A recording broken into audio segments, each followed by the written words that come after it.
On today's show, how the Minnesota Timberwolves flipped the script on the Phoenix Suns after going 0-3 against them in the regular season, blowing them out in Game 1 of their playoff series. Anthony Edwards and Kevin Durant going at each other, how the Wolves shut down Devin Booker, and so much more on today's Locked On NBA. You are Locked On NBA, your daily NBA podcast. Part of the Locked On Podcast Network, your team every day. What's up and welcome to another edition of Locked On NBA, the biggest stories with the local experts. I'm your host, Jackson Gatlin, also host of Locked On Rockets right here on the Locked On Podcast Network, your team every day. Now, today's episode is brought to you by Prize Picks. Prize Picks is America's #1 fantasy sports app with more than 3 million members. It's the easiest and most exciting way to get in on the action while you watch your favorite sports and players. You just pick more or less on 2 or more players' stats and watch the winnings roll in. It really is so simple to play. You can make your picks and submit an entry in less than 60 seconds. Quick withdrawals, easy gameplay, and an enormous selection of different players and stat types are what makes Prize Picks the #1 DFS app on the market. And right now, you can get in on the playoff action and win up to 100 times your money on Prize Picks as you and the world's best players take the game to a new level during NBA postseason action. So if you've been thinking about getting in on some daily fantasy sports action, try Prize Picks. Download the app today and use code LOCKEDONNBA for a first deposit match up to $100. Again, download the app today and use code LOCKEDONNBA for a first deposit match up to $100. Prize Picks. Pick more, pick less. It's that easy. Joining us now is the host of Locked On Wolves, Ben Beecken, who you can track down wherever you listen to your podcasts and on YouTube. Just search Locked On Wolves. Here to break down and discuss the Wolves' impressive 120-95 Game 1 blowout win against the Suns in the first round of the Western Conference playoffs. Now, Ben, things didn't exactly look great for Minnesota coming into this series after going 0-3 versus the Suns in the regular season. How did this game feel different than the season series, the regular season series, I should say? Yeah, I mean, there was a lot of concern over the Suns are the best mid-range shooting team or one of the 2 or 3 best mid-range shooting teams in the league. They've got, 2 of the best mid-range jump shooters of all time, certainly of this generation, with Durant and Devin Booker and Yad and Bradley Beal. And the Wolves defense is engineered to allow mid-range jumpers over everything else. And of course, the 3-0, season series really shellacking. The Suns beat the Wolves by double digits all 3 times in the regular season. Leading in to the playoffs, that was the main concern. But anytime that you have that many blowouts between 2 good teams, there's some fluky things that go on. And while this isn't a good matchup, and I'm still, I don't want to say that I feel all the way better about this matchup for the Wolves over the course of a 7-game series. It certainly helps. And certainly there were some things over the course of regular season series that were a bit fluky. The Suns shot the lights out. The Timberwolves just didn't play that hard to open any of those games, and they got behind quickly in the first quarter in every matchup of the regular season series. So some of those things were going to flip back the other direction anyway. And the Wolves just played really well. And Anthony Edwards got going as the game went on, which I'm sure we'll talk about. And Karl Anthony Towns did what he needed to do. But this was just the Wolves played their game. And frankly, they hadn't done that in the first 3 games between, the regular season in those 3 games. And it was more that than anything else. And the Wolves executed. It's still a difficult matchup. And, over the course of the series, I'm sure we'll also see the Suns put it to the Wolves at least once. But this was definitely a really important answer, given the way that the season ended, right? Game 82, the Wolves were blown out by the Suns just on Sunday, 6 days later. To completely flip the script in the same building at home was huge, because if the Wolves had dropped this game and lost home court advantage, I think, we already saw it's very rare that a 6 seed is favored to win the series over a 3 seed. And that's what we were seeing this week on FanDuel. So really, really great to see the Wolves come out and play the game that everybody knows they're capable of playing, to do it 6 days after getting blown out by the same Suns team.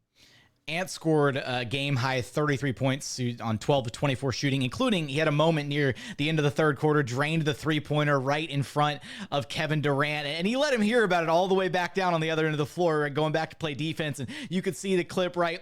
Ant's talking his talk, and KD's just smiling through it. And that kind of felt like almost like a passing of the torch moment, right? Especially considering KD is Ant's childhood idol.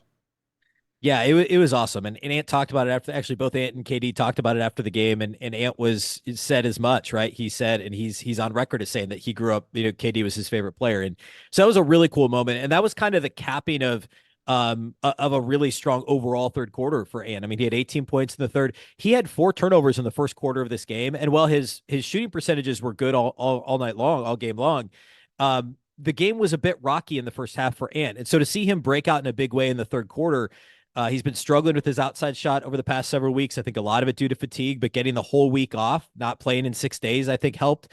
And then to see him do a lot of that against Kevin Durant is monstrous. And to see him do it at such a key moment, right? Like it got down to a 4-point game in the third quarter after being up by 10 at halftime. So the moment, we know Ant loves the big moment, but to see him do it against Kevin Durant in a game where Durant, by the way, was really the only Suns player that came to play, frankly. Like Durant had 31 in his own right, very efficient, got off to a hot start in this game. So to see those guys go out in the third quarter was a ton of fun. And we'll see about passing the torch. I hope that that's the case. I hope that we see Ant continue to put it on Durant and the Suns as the series goes on. But it's going to be a ton of fun to watch those guys go at each other and duel throughout the series. It kind of reminded me a little bit, right, of like young KD and the Thunder going at, the aging Lakers and Kobe Bryant. And then Yes. Now you see the other side of it now with KD kind of, aging out a little bit. The era of LeBron, KD, and Steph is slowly coming to an end here in the NBA in the not so distant future. But I know you mentioned earlier, right, KD, Booker, obviously mid-range assassins in today's league. Booker only shot 5 of 16 though this game. How was Minnie able to kind of slow him down? Yeah, they use the length of Jaden McDaniels to guard him, and they've tried both McDaniels on Booker, and Ant on Booker, and then they've kind of flipped whoever's guarding Durant, and then often what they've done is they actually put Ant on Beal for a little while, and then it was mostly in this game it was McDaniels guarding Booker, and Kevin Durant was guarded by Karl-Anthony Towns for most of the game, and they flipped it a little bit. The Suns are trying to manipulate matchups, but Durant scored most of his points in the first quarter over Karl-Anthony Towns, and the thought process there is, at least Cat there's a big body. Durant's not trying to get to the basket anyway, right? So he's going to get off his mid-range jumper no matter who's guarding him. So at least put a bigger body on him. And then you could use guys with more lateral quickness like McDaniels and Ant to guard Booker and Beal. And they were just physical with Devin Booker. And, one of the things I talked about a lot of last week on Locked On Wolves was if the playoffs are all about physicality and the officials are letting teams play. And there ended up being a lot of free throws in this game, but in the first quarter, there were only 3. Like for the game, there was a total of 47 free throws between the two teams, and there were only 3 attempted in the first quarter. So while it was inconsistent, the officials established that they were going to allow some level of physicality, and Devin Booker would much rather not deal with that. He'd much rather just get to the free throw line. And the Wolves did a really good job of making the officials blow the whistle. And Booker ended up only attempting 6 free throws in the game. Durant ended up with 9, but some of those were late when it was pretty much out of reach. So they were physical with him. They used the length of McDaniels. They fought through screens.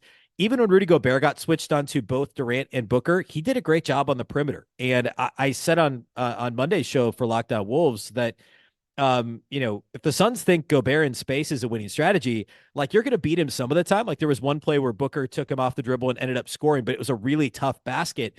It's not a winning strategy over the course of the game because Rudy Gobert is still a really good perimeter defender as far as bigs go. And he's going to win Defensive Player of the Year more likely than not. So it was a combination of physicality and just the presence, the length of Jaden McDaniels. And then on the back line, Rudy Gobert, just making life difficult for Devin Booker, trying to force him into those tough mid-range shots instead of letting him get to the rim or letting him catch and shoot open threes. We've got game 2 of this series right around the corner. What adjustments do you expect on either side from either team kind of going into game 2 of this series? That's a good question. I think I'm curious to see what Phoenix does. I mean, I think Minnesota didn't really do a whole lot differently other than offensively, they tried to use Karl-Anthony Towns more in the post, and it obviously worked. They scored 120 points, and Cat was big in the first half when Ant was struggling a little bit to get going. So I would expect Phoenix to try and push Cat off his spots, maybe double him quicker. They guarded him with Kevin Durant. That worked in game 82 of the regular season, not so much this time around. So I think when Cat gets the ball, they're maybe double him more aggressively when his back's to the basket. On the other end of the floor, Phoenix had some success when they tried empty corner pick and rolls just because it limits the amount of help the Wolves can bring from that side of the floor, obviously. And, Nurkic did not play well, so I would expect Nurkic to play a little better. And maybe Phoenix tries a little more like actual running of like real play sets in the middle of the floor, trying to get empty corner pick and rolls to limit Rudy's impact, or get Rudy in the pick and roll, try and manipulate that switch. So I think Phoenix will get a little more creative with that. And I'm really curious to see. I mean, Frank Vogel's got literally 80 more playoff games of experience. I think it was 88-8 over playoff games coach for Vogel versus Chris Finch. So we'll see how Finch adjusts, counter adjusts to the adjustments that Vogel and the Suns will make. But I would expect Phoenix to be a little more aggressive defensively, run a few more actual called plays on offense, and try and manipulate those matchups. But the plus side for Minnesota is basically everyone in the rotation for Minnesota is long and athletic and at the very least average defensively, even if you include Karl-Anthony Towns. So in theory, as long as the Wolves play hard and continue to play their game, this series it's going to be close, right? It's not going to be over in 5 games. It's going to go 6 or 7. And I think Minnesota has a real shot in this one, especially after they played in game 1. I had Wolves in 6 as my prediction. I'm going to earn some points with some Wolves fans out there. Will the Wolves be able to go up 2-0 in the next game of the series? What adjustments will happen on either side from either team moving forward? You're going to have us covered for all of that and so much more over at Locked On Wolves. Ben, thanks for stopping by Locked On NBA with me. Of course. Thanks, Jackson.